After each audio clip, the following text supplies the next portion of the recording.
You are listening to The Ben Keech Show, where every day the objective is simple. Ben will never stop fighting the fight and lighting the light on topics that affect you every day. Boys and girls, thanks for tuning in to The Ben Keech Show. My name is Ben. Episode 56 today. 56. Glad to have you. Lots of exciting stuff going on. We have guests in the studio. I'm going to bring them in here in a second. We've got a plethora of topics today to discuss, look at, laugh, have fun, all those sorts of things. A couple quick updates. I did just get back from a speaking gig in Manhattan, Kansas. I don't recommend going to Manhattan for anything, by the way. Lawrence seems like a much better place, but I dealt with Manhattan. It was okay. I did actually lose a fake ID there when I was 20. That was the last time I've been to Manhattan. It has not changed much. Although their football team is apparently better than KU's this year. Different topic. We're not talking about that. Sorry, Matt. Whole different thing. I'm still working on my book, which hopefully will come out probably the beginning of next year is what it's kind of looking like. And getting trained to work with Triumph Coaching. So I'm going through a training certification so that I can hopefully be the best I can to help people out with things that are going on in their life as best as I can. But we've got other things to talk about today. Let me introduce who's sitting with me. To my right is Drew. Drew, I have coached Drew in basketball since he was just a wee little sixth grader. And he is now a year out of high school. Back by popular demand, my son Bret. So Bret's back. Coached him a few years as well, and a new person to the studio, if we will, who's actually having to sit on a cooler because we ran out of chairs, which is just an issue, is my brother Matt. So let's kind of get going here. So all four of us have experience with youth sports. We have good stories, bad stories, things that have happened. What's a story that whoever wants to start, guys? What's something that when you think of your experiences in youth sports, whether it's with a coach, whether it's with a teammate or an accolade, something you accomplished, what's something that comes to your mind in your experiences playing or coaching, perhaps youth sports? Who wants to start? I'm just working on my beer while they're talking, so we're good. I'll tell you, one of the things as a coach that's been rewarding to me is I think I stopped coaching probably like 8 or 9 years ago. And the thing that was rewarding to me was something that happened much more recently, was just running into a former player at the airport and having him greet me as coach. Right. He just happened to be at the airport at the same time. I think he was flying out and I was flying in, kind of the situation. And he just came up to me. He was like, "Coach." That's awesome. Just things like that. Yeah. You know, where you know that you made an impression on him at a young age, and that obviously stuck with him enough where he still looks to me as his coach. Yeah. Kind of like when we see Trump, we call him Mr. President because we still see him as. Oh, sorry. I don't know if that's the same thing. Oh, maybe it's not the same thing. My bad. But it might be similar. Let's stay focused here. Yeah. What about you guys? What's something when you just think of your playing days and experiences? What do you think about? I would say kind of similar from that, but from a player's perspective is just like everything that I've gotten from sports growing up, the friendships, the lessons I've learned from all the different coaches that I've had, just from because you knew so many different coaches, so I had so many different experiences, and I kind of learned a lot in that situation. And then I think that'll help me a lot one day because I hope to become a coach one day. Yeah. So I think just learning from a bunch of different coaches and a lot of those things will help me for my life. What coach who maybe didn't coach you a long time, or you had him for a part of a time?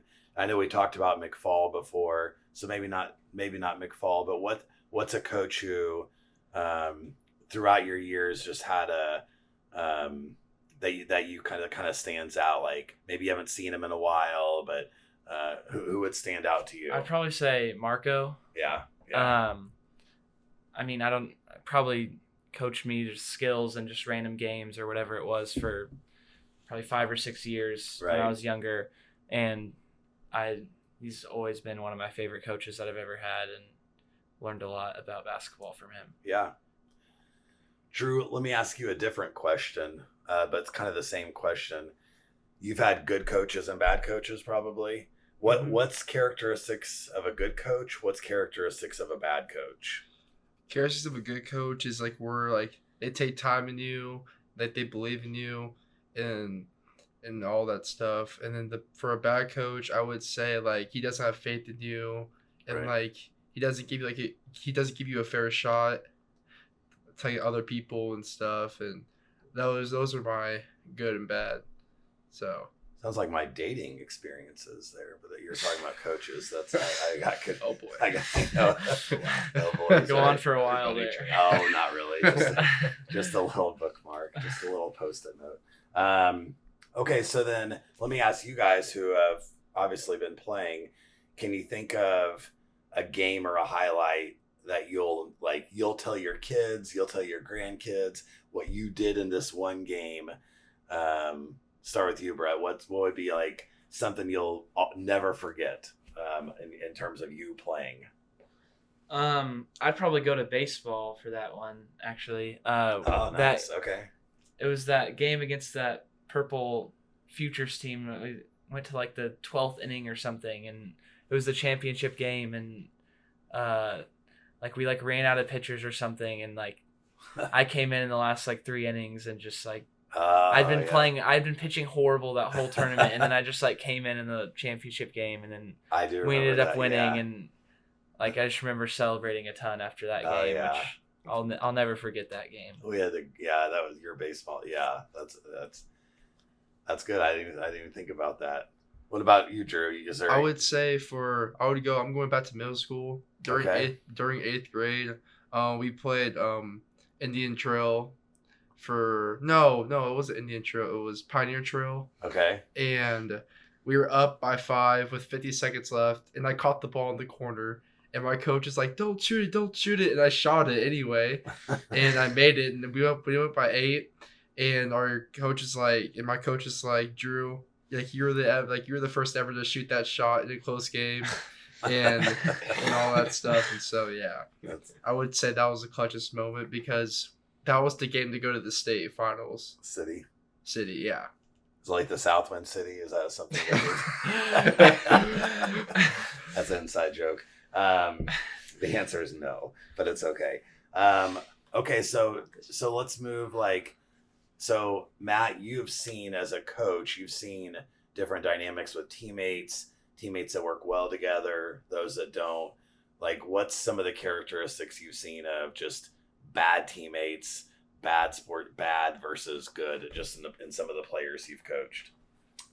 Honestly, unfortunately, some of the ones that I look at as bad were also some of the most talented. Mm-hmm. Because sometimes the most talented have the biggest egos. Right. And sometimes those egos are because of their parents. Right. And that dynamic creates a situation that doesn't really fit very well for the team. Right. And so those could be tough situations when you have you would think, going into it, it's like, wow, I got this player who's really good, right? But then you realize sometimes a team is better without that player because he's affecting the whole team in a negative way. Right. Yeah, I can think of a few like that. What about you guys with kids that you guys have played with? Good teammates, bad teammates. What are some characteristics? No names, you never know. They may be like number 1 fans. I know Drew's actually the number 1 fan, but they could be like number 2 fan. What's fight to fight? Do you know that I realized, because I went to my mom's gravesite, the fight is actually on my dad's side and light's on my mom's side.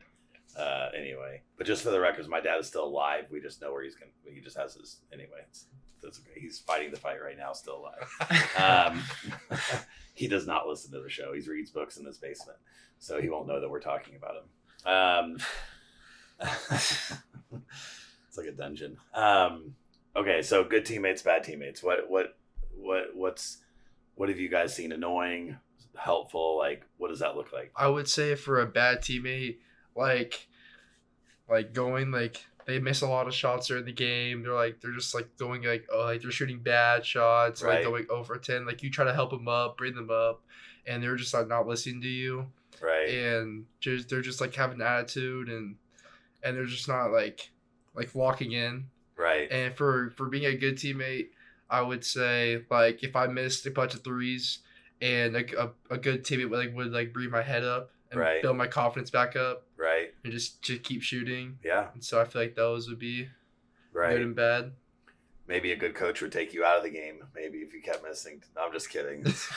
No coach will never do that. Okay. What about you, Brett? What do you think? I would say a good teammate, whether they're scoring, not scoring, or playing good, not playing good, just finds ways to help the team, whether that's like in basketball, whether that's rebounding, passing, defense, Right. or, I mean, even if you're one of the best scorers on the team, you're not always going to be scoring. So there's other ways that you can help the team. Right. And or even with baseball, if you're not hitting good that game, you can go make plays in the field or something like that. There's always things you can do to help the team. You don't have to be a one-dimensional type of player. Why do you think some people, could be kids, could be coaches, even parents, why do some people seem very selfish? Like their attitude in youth sports seems selfish. Why do you think that's the case? Like they seem to make a lot of things about them. What? I mean, I think it stems from the parents just wanting, telling their kids, whether they're training their driver or whatever, and then when they're teaching them basketball, they're you need to be doing this, and they're hard on them in a not healthy way, to where then when they go into the games, they're if I'm not doing all of these things, and Right. I'm disappointing my parents or something like that. Right. Especially at a young age. I feel because at a young age, most of the time you're listening to what your parents are saying and Right. stuff like that. So Usually always listen to what your parents say, didn't you? yeah, most of the time. Yeah. Unless I was right. Here and there. Sporadically. Yeah. Yeah. Matt, you raising also athletes, how did you handle that from the dad standpoint? Because two of your boys that play baseball have completely different personalities. Mm-hmm. So how did you raise one, Steven, with his demeanor versus Daniel with a different demeanor? How was that? Well, the thing that I learned to recognize early on is the expectation from the parent, as myself, was always do what you love. Right. And have fun doing it. And from my perspective, I'm going to enjoy watching you do it. Right. And that was really where I left things most of the time. And I think that was a good thing that I did, because what it did is it kind of allowed both of them, I had two sons that played competitive baseball. It allowed them to decide what they wanted to do with it, because they both decided to do different things with it. In terms of, I had one son, they both loved baseball a lot, but one son did it because it was a social thing with his friends and he loved to just play baseball with his friends. Right. Whereas the other one wanted to take it as far as he possibly could. Right. And see how far he could go with it. Right. And so they both had different paths that they took, and there wasn't a right or a wrong. It was just based on what they wanted to do with their life, and they both got something wonderful out of the experience because of it. I was listening to you talk. I was thinking about, we have the same upbringing. We're less than 2 years apart. And in our upbringing, we had, all of our sports was in the backyards. It was neighborhood kids. It was not organized. It was just the neighborhood kids making up the rules, deciding what sports we were going to play. We played a little bit of sports, organized sports, but honestly, not a lot, not nearly as much. I mean, my son has probably played more games by the time he was in third grade than I did my whole life almost, and all the sports that he did. And it's true of all three of my kids. And so I think that for Matt and I, you can speak for yourself. I think that growing up and just wanting to provide my kids an experience, something fun, because sports was fun for us. It wasn't about college. It wasn't even about high school. It was just about simply enjoying the game.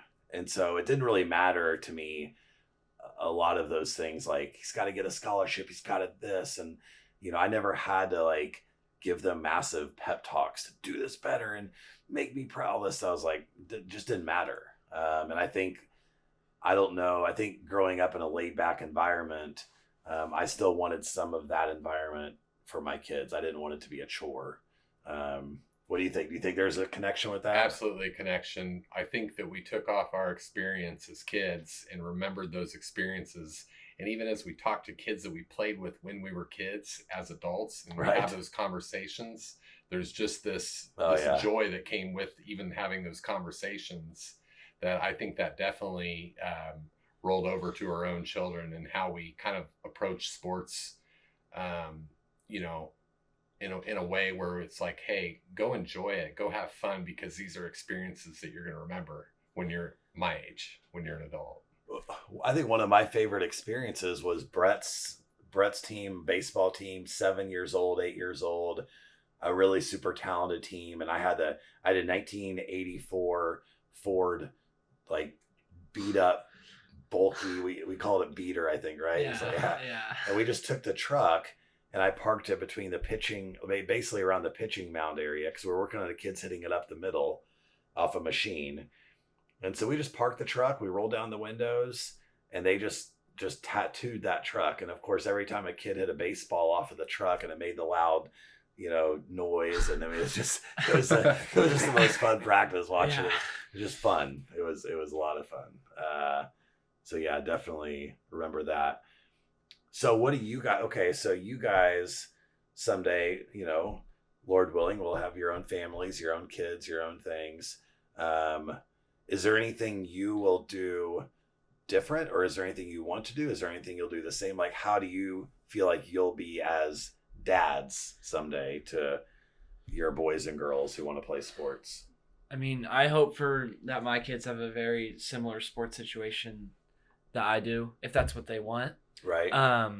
Because I think I've had an amazing like sports run with baseball and basketball just throughout all the years. And I would, if that's what my kids want, then I would want all of that and more for them, because I think, every practice, every game, I feel like, there's things you take away, there's memories that you'll never forget. There's just random things, wherever it is. And I just think all of that in the scheme of things is good. Yeah.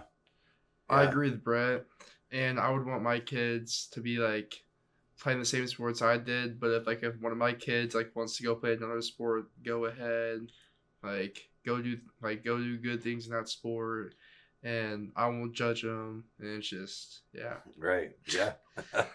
I also think it's important to, when kids are young, to get them to try sports. Right.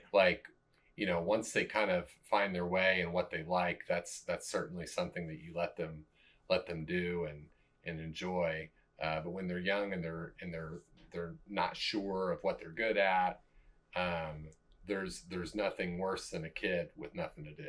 Right. Oh yeah. And we see those kids, I've seen those kids, and it's sad. Right. Because they're not only missing out on learning something that's fun, but the friendships and the relationships that go with it. Well, you just sparked my daughter sent me a podcast. I'm in the middle of it. It's like a 2.5, 3 hour long podcast, but I'm not going to talk about it. I'm actually going to do a future episode about this, but in essence, we have, you think about kids. Okay. So kids, we feed these kids a bunch of processed foods, gross foods, made up foods, and made up in a science laboratory. And we have all of these kids developing,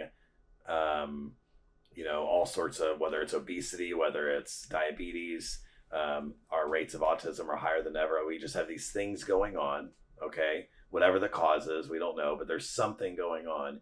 And then we have these things called video games that keeps them parked in front of a whatever, watching it. And so, and it's not, video games aren't wrong, and, you know, people can eat bad food sometimes, it's fine.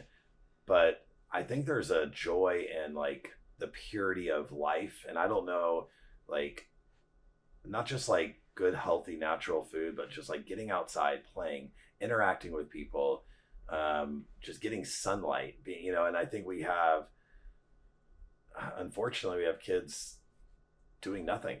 And I think their bodies are becoming unhealthy. We're prescribing with more and more medications to fix all these problems. Their relationship skills, and we have phones. I mean, I don't know. Like, I feel like there's like, we talk about drugs and things that people are addicted to. I don't know. Like, I think there's probably worse. I mean, there's a lot of things we're addicted to. We probably don't even realize it. And just in terms of trying to find a healthy atmosphere for kids and for adults, for that matter. That's kind of a different topic, but what you're saying kind of, I don't know, made me think about that. You guys have any final, have you guys ever hit like any game-winning shots? Have you guys ever done anything good in basketball? I mean, of course. Yeah. There's been some Ben, times. the question is, have you? Drew, we're not talking about me right now.